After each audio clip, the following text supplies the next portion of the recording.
Salut les gens, je suis content de vous retrouver aujourd'hui et on va parler de brocante et notamment d'achat en brocante. Je vais vous donner quelques petits conseils pour essayer de bien acheter lors de vos brocantes, vide-grenier, peu importe, surtout si vous n'êtes pas des habitués.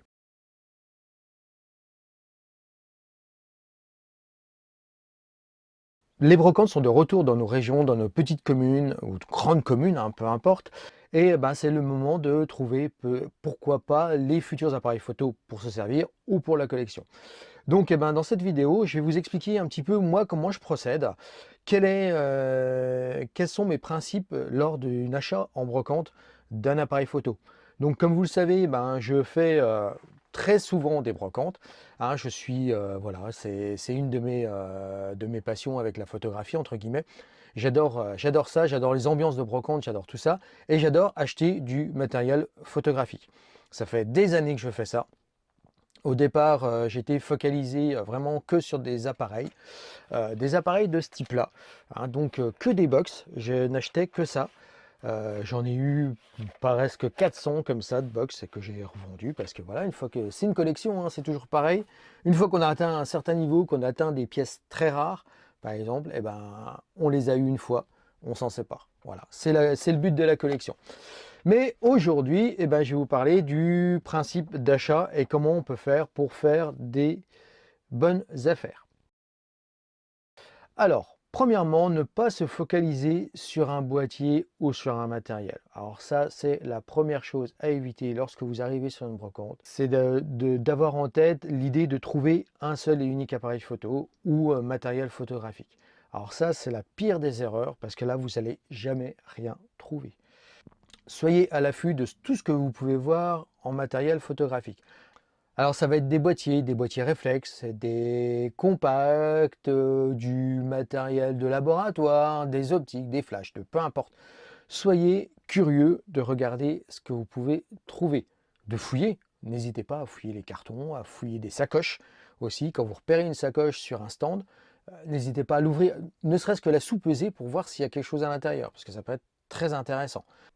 Alors maintenant, vous avez repéré votre cible, hein, vous avez vu sur une table, dans un carton, peu importe, quelque chose qui peut vous intéresser. Alors vous foncez dessus, hein, moi je suis comme ça, en fait quand je repère même d'assez loin, je fonce dessus et je regarde, je le prends en main.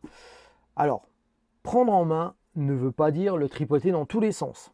Je vais revenir là-dessus, je vais vous expliquer pourquoi. Je prends l'exemple d'un réflexe, voilà, ça posé sur une table. Alors là, c'est un Revuflex. Donc c'est un appareil 24-36, hein, Revuflex, c'est une marque qui est connue quand même. Revuflex c'était un revendeur en fait allemand qui faisait fabriquer ces appareils notamment par Cosina. Donc voilà, donc un Cosina, un Revuflex, ça sera exactement à peu près les mêmes gammes.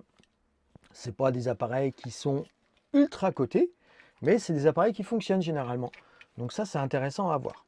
Alors, maintenant, quand vous avez ce type d'appareil, hein, peu importe la marque, je vous prends celui-là en exemple, mais peu importe la marque, qu'est-ce que vous faites? Alors, moi, j'en vois qui ont donné des conseils d'avoir toujours des piles en poche, tout ça. Alors ça, je vous dis non, pas de piles. Ça ne sert strictement à rien. Vous risquez d'énerver le vendeur parce que vous allez trifouiller son appareil et ça, c'est un truc qu'il ne va pas supporter. La première chose que vous faites, c'est que vous le prenez en main, vous dites bonjour au vendeur et vous lui demandez son prix. Ça, c'est la toute première chose à faire parce que ça permet d'enclencher le dialogue avec le vendeur. Une fois que vous avez fait ça, le vendeur va vous répondre plus ou moins rapidement, hein, ça va dépendre s'il sait les tarifs ou pas, s'il a déjà regardé sur internet, tout. Et là, moi, je vous conseille déjà, dans un premier temps, de jeter un petit coup d'œil sur l'appareil photo. Ne rien dire au niveau du prix, peu importe quel qu'il soit, s'il est trop élevé ou s'il est vraiment très intéressant, voilà. Et de mater l'appareil photo en fait. Alors quand je dis mater l'appareil photo, c'est-à-dire que vous ne l'ouvrez pas. Vous le reprenez comme ça, vous regardez la partie supérieure ici. Vous voyez, toute la partie là, ici. Le prisme qui est ici, vous regardez là. Regardez s'il a des écous, hein, s'il a des jetons dessus, s'il est enfoncé, s'il a des griffures, s'il a plein de choses comme ça. Les molettes ici, si c'est abîmé ou pas. S'il ne manque pas des pièces. Parce que ça, j'en vois régulièrement où la manivelle ici est cassée, par exemple, la manivelle de rembobinage est cassée, ou ça marche pas forcément. Ici, ben, la bague, alors elle peut être d'un côté ou de l'autre, hein, peu importe, mais les bagues sont abîmées. Il peut avoir plein de défauts. Après, une fois que vous avez fait ça, vous passez en dessous. La semelle. Alors, la semelle de l'appareil photographique que vous avez entre les mains va vous donner beaucoup d'indications, et notamment au niveau de son usage. Si la semelle n'a pas du tout d'éclat ou quoi que ce soit, c'est peut-être bon signe. Ça veut dire que l'appareil n'a pas énormément servi. Bien sûr, il peut avoir une housse dessus, et il n'est jamais sorti de sa housse, mais c'est extrêmement rare, hein. Si l'appareil a déjà des jetons au-dessus, n'en a pas en dessous, c'est qu'il a servi, et vice-versa. Donc, à partir de là, déjà, vous avez une petite expertise de votre appareil photo. Ça ne veut pas dire qu'il fonctionne, hein. Je ne vais pas vous dire ça, ça ne veut pas dire qu'il fonctionne. Mais il n'a déjà pas été trop maltraité. C'est déjà une première chose. N'oubliez pas, vous achetez de l'occasion. Vous n'achetez pas du matériel neuf. Donc vous avez une chance sur deux qui ne fonctionne pas. Et là, le fait d'avoir demandé au vendeur son prix, vous avez tout son intérêt. Alors, ça va vous prendre quelques secondes de regarder tout ça. Mais là, vous pouvez demander au vendeur si vous pouvez ouvrir le boîtier, par exemple. Alors, si vous ne savez pas l'ouvrir, demandez au vendeur aussi. Et ça peut être intéressant parce que ça peut être une bonne expérience. Si le vendeur sait vous répondre tout de suite comment il s'ouvre, comment se démonte l'objectif, comment il s'en est servi, c'est que c'était à lui. Parce qu'aujourd'hui, on retrouve beaucoup de revendeurs, c'est-à-dire qu'ils ont acheté ce matériel sur le bon coin, ils l'ont acheté, ils ont vidé une maison par exemple, ils débarrassent, ils vident une maison, ils ne savent pas du tout s'en servir, et ils mettent ça en vente directement sur une brocante. Mais par contre, s'il sait s'en servir, ça veut dire que c'est peut-être son appareil. Donc à ce moment-là, vous discutez avec lui, discutez photographie, hein, en fait. En fait, le but, c'est de faire aussi une rencontre, c'est de discuter photographie avec cette personne. Et là, vous allez avoir une estimation de votre appareil photo. Alors, il va vous dire, hein, si c'est quelqu'un qui est relativement honnête, il va vous dire que ça fait 20 ans qu'il ne s'en est pas servi, il ne sait pas du tout s'il fonctionne ou pas, mais quand il s'en servait, il fonctionnait bien. Donc, voilà, là, ça peut vous donner une piste en vous disant que, bah ouais, s'il s'en servait il y a 20 ans qu'il fonctionnait bien, vous avez des chances de pouvoir le faire refonctionner. Par contre, s'il vous dit qu'il ne sait pas du tout comment il fonctionne ou quoi que ce soit, vous pouvez émettre un petit peu plus de doute. Ça y est, vous avez fait votre petite expertise, entre guillemets, de votre appareil photographique que vous convoitez. Hein, on va dire ça comme ça. En quelques minutes, il va falloir que vous appreniez à estimer votre appareil photo, savoir si, dans quelles conditions il peut être ou pas, de fonctionnalité ou pas, et en fonction de ce que vous voulez en faire. Donc voilà, donc vous avez discuté avec le vendeur, vous l'avez ouvert, vous avez regardé s'il y avait des champignons, peu importe. Ça, ok. Maintenant, ça c'est fait. On va rentrer dans le vif du sujet en parlant de tarifs. Alors, le vendeur vous a annoncé un prix qui lui semble honnête. Soit il a regardé via Internet ce que l'on peut trouver, notamment sur le Bon Coin ou eBay, soit il n'a pas forcément d'idée et il vous propose un prix comme ça en fonction de votre bonne tête. Ça, donc c'est aussi l'intérêt de discuter avec ce vendeur parce que s'il vous apprécie, le prix sera peut-être moins élevé que si il vous sent juste profiter de la bonne occasion. Voilà, c'est ça aussi un peu l'intérêt. Alors je ne dis pas qu'il s'agit de faire ça pour pouvoir arnaquer quelqu'un, hein, c'est pas le but du tout, hein, mais c'est pouvoir avoir un appareil au juste prix. Alors, qu'est-ce que le juste prix sur les appareils photo aujourd'hui? C'est pas facile. Je vous le dis clairement, c'est pas facile. Honnêtement, ce qu'on trouve sur Internet n'est pas forcément le reflet de la réalité. Pour avoir fait plusieurs bourses photographiques ces derniers temps, et notamment celle de Duisburg en Hollande, eh ben, je me suis aperçu que les prix qu'on avait sur Internet étaient excessivement élevés, surtout par rapport à certains boîtiers ou certains compacts, encore plus les petits compacts, hein. Ça, ce que vous avez là, qui sont hors de prix par rapport à ce que ça vaut réellement. Donc, alors vous avez deux choses. Soit vous connaissez à peu près les valeurs des appareils photo à force d'en acheter, d'en revendre, tout ça.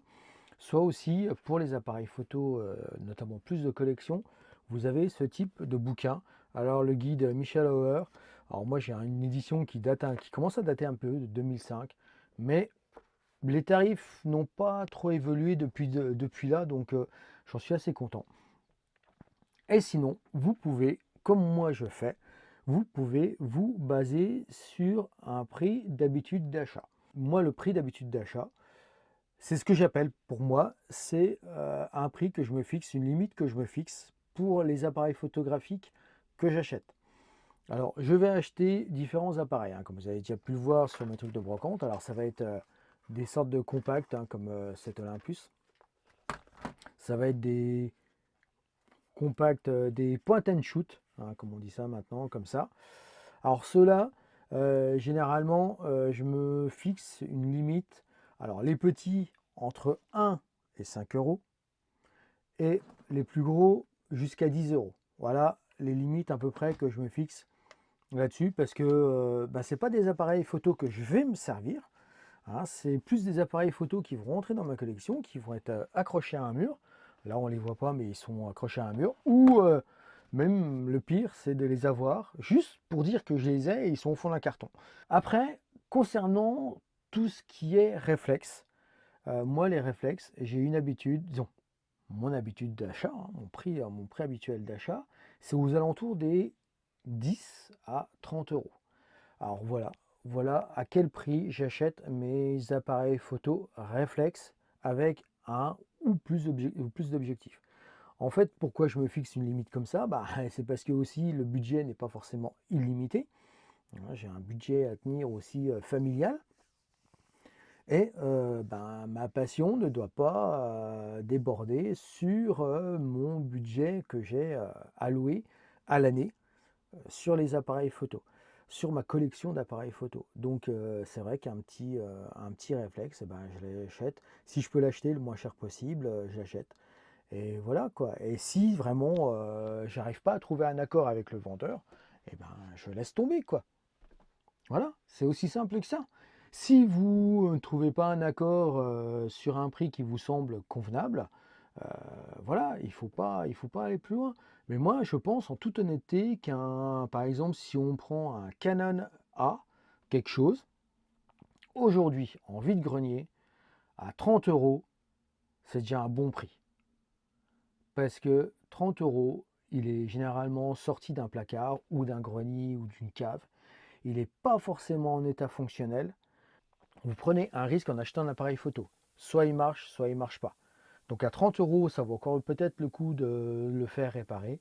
Mais au-delà, est-ce que ça vaut vraiment le coup d'acheter un appareil photo comme ça? C'est la question qu'il faut se poser. Donc voilà, donc je vous encourage à vous poser la question là, savoir est-ce que ça vaut le coup de mettre plus cher. Alors bien sûr, il y en a qui auront des sommes astronomiques à dépenser sur des boîtiers qui en valent pas forcément le coup. Tant mieux pour eux, je vais vous dire, tant mieux pour les vendeurs aussi. Mais moi, voilà comment je me fixe mes tarifs et comment j'arrive à dégoter des très bonnes affaires également. Donc au niveau budget, après, c'est un peu à vous de voir ce que vous voulez dépenser, ce que vous voulez mettre. Mais sachez que vous arrivez à trouver des appareils photo pas chers. Maintenant, je vais vous parler d'autre chose parce que si vous regardez des vidéos YouTube, notamment les miennes ou quoi que ce soit, vous entendez souvent parler d'appareils photo dits mécaniques des années 70 à 80, on va dire. Les appareils Nikon, hein, les appareils Canon, Canon A. Moi, je vais vous parler beaucoup de Canon parce que je connais Canon. Je connais moins bien Nikon. Voilà. Et en fait, ces appareils photo, moi, honnêtement, si j'ai un conseil à vous donner, que vous ne connaissez pas bien leur fonctionnement, tout ça, que vous ne savez pas trop estimer l'état, fuyez. Fuyez ces appareils. C'est hors de prix, déjà. Et ça vaut vraiment pas le coup à l'achat en vide-grenier parce que souvent, c'est des appareils qui ont des dysfonctionnements. Et là, vous allez vous retrouver avec un appareil que vous avez acheté une centaine d'euros et puis ça sera un magnifique presse-papier et il finira sur une étagère. Alors 100 euros sur une étagère, ça commence à faire mal. Si vous avez mis 10 euros, ça fait un peu moins mal. Donc voilà. Mais pourquoi pas privilégier autre chose? Et dans autre chose, il y a des choses super sympas qui sont vraiment pas chères. Vous avez par exemple ça, les boîtiers EOS. Alors là, c'est un 500N. Donc c'est un des derniers qui a été sorti en argentique. honnêtement, c'est 10 euros quoi. Voilà. Sur un vide-grenier, vous l'achetez 10 euros avec un objectif et c'est un super appareil. Alors, bien sûr, soit il fonctionne pas. S'il ne fonctionne pas, il est irréparable. Mais vous avez perdu que 10 euros. Mais ça, honnêtement, intéressez-vous à ça. Alors, il y a les Canon, hein, bien sûr, il y a les Canon comme ça. Ou, voilà, celui-là, par exemple, un Canon EOS 5, boîtier professionnel, acheté en vide-grenier, marche super bien. Vous avez aussi ceci, les Minolta. Alors, les Minolta, ça marche pas mal du tout, quoi. Voilà. Ça, pour commencer, si vous commencez l'argentique, ça, vous allez trouver ça, il y en a plein partout. Vous allez trouver ça sur des vides-greniers, mais sur chaque vide-grenier, quasiment, il y en a un, quoi. Alors après, tout dépend le tarif, hein. S'il est annoncé à 100 euros, passez votre chemin, quoi. Vous n'allez pas l'acheter. Donc voilà, privilégiez à la rigueur ça à la place de ça. Vous aurez plus de chances que ça fonctionne que ça. Et en plus de ça, les objectifs sont compatibles avec d'autres choses. C'est ça qui est intéressant. Alors bien sûr, il n'y a pas que ça. Vous allez retrouver d'autres types de formats qui peut être rigolo, hein. Comme le Olympus là, hein, le Olympus 100S. Voilà, en fait c'est un gros bridge quoi, mais bridge argentique. Alors bien sûr, vous n'avez pas trop de réglages dessus, vous n'avez rien, mais ça peut être rigolo à avoir et ça coûte, franchement, ça coûte pas grand chose et vous prenez pas de risque en fait. Vous prenez pas de risque là-dessus. Après, vous allez avoir ce type d'appareil photo. 6.6. Alors, Lubitel. Alors, c'est la grande mode du Lubitel, mais on en trouve encore pas mal en vide-grenier et ça vaut pareil. Ça commence à valoir un peu de sous. Les vendeurs se renseignent sur Internet, hein, ils sont pas fous non plus, hein, ils veulent aussi vendre au meilleur prix. Mais en négociant un petit peu, on arrive à avoir ce genre de choses pas très chères. Et souvent, ce pas des appareils qui ont beaucoup fonctionné, donc ils marchent très bien. Après aussi, il faut regarder tous les accessoires. Alors quand je parle d'accessoires, je parle aussi bien des flashs, je parle aussi bien des objectifs. Oui, ça, les objectifs, ça peut être très intéressant. L'an dernier, moi j'ai trouvé ceci. Voilà. Canon FD, en monture Canon FD. Alors, il va nickel sur mon Canon RP. Hein, donc un Canon FD sur un Canon RP, donc une petite adaptation. Et en fait, ça, c'est un zoom. Alors, c'est un Vivitar, c'est un 75-260, ouverture 4.5. Et franchement, il fait des magnifiques photos. Et ça, vous avez ça vraiment pas cher. Parce que la personne qui a acheté le boîtier qui allait derrière, hein, je sais que c'est un boîtier Canon A1 qui était derrière, parce que le vendeur me l'a dit. Le gars, il a acheté le boîtier avec un petit objectif 50 mm dessus, mais il a laissé ça. Et ça, moi, je l'ai eu pour une misère, quoi. Je l'ai payé 10 euros. Voilà. Le vendeur en voulait 20, j'en ai proposé 10. Il m'a dit, ok, pas de souci, ça me fait chier de le remballer. J'ai plus l'appareil photo, ça me fait chier de le remballer. Bah, je l'ai pris à 10 euros. Et franchement, pour 10 euros, ça, franchement, c'est un super bon objectif, quoi. Donc voilà, vous avez ça. Après, si vous faites du développement, vous avez aussi du matériel de développement. Alors ça va être agrandisseur, optique d'agrandisseur. Les optiques d'agrandisseur, ça commence à valoir un peu plus cher, surtout les marques connues comme Nikon. Ça commence à valoir un petit peu dessus, un petit peu dessous, alors que c'est de la merde. Les Nikon F4 par exemple, c'est de la merde, quoi. Voilà, il faut dire ce qui est, c'est pas très bon, quoi. Voilà, disons, c'est de la merde, c'est pas très bon. Voilà, il faut dire un peu ce qui est. Donc voilà, mais après vous avez toutes sortes de machins. Alors vous avez du papier photo. Hop. Comme ça par exemple, vous envoyez. Alors honnêtement, je vous déconseille d'acheter du papier photo sur un vide-grenier pour l'utiliser. Du papier photo périmé, hein, je parle. Parce que généralement, il a pris la lumière. Les gens, ah bah on va regarder ce qu'il y a dedans. Donc, ils ont ouvert la boîte, ils ont ouvert la pochette, ils ont compté le nombre de feuilles en pleine lumière, et là, votre papier, il est cramé, quoi. N'achetez pas du papier périmé en brocante si vous voulez l'utiliser. Voilà, c'est pour la collection, en fait. Ça, c'est pour foutre sur des étagères, et ça peut être sympa en déco. Vous avez aussi ce genre de petites astuces, quoi. Voilà, des règles de calcul de développement. Ça, vous pouvez trouver ça en vide-grenier. Voilà. Vous avez plein de petites choses, plein de petits accessoires, des bidons, des éprouvettes, des filtres. Voilà. Voilà. Soyez à l'affût des petits accessoires comme ça, parce que c'est des petits accessoires que les vendeurs éliminent, disons. Essaye de se débarrasser le plus possible parce que ben, ça les emmerde en fait de les avoir. Alors soit ils vous font un lot avec un boîtier même non fonctionnel, pourquoi pas. Vous achetez un boîtier non fonctionnel avec plusieurs objectifs, plusieurs accessoires, tout ça, ça peut valoir le coup. Voilà, il faut sauter sur l'opportunité. Mais voilà, il faut savoir qu'est-ce que c'est qu'une bonne affaire et puis pouvoir en profiter. Donc voilà un petit peu les conseils que je peux vous donner pour acheter en vide-grenier. Ne vous focalisez pas sur quelque chose de bien particulier. Ça peut être beaucoup de choses ou comme pas du tout. N'hésitez pas à laisser aussi sur place. Franchement, si ça dépasse votre budget, si voilà, vous estimez que ça ne vaut pas le prix là, ne pas avoir de regret de laisser du matériel photo sur place. Voilà.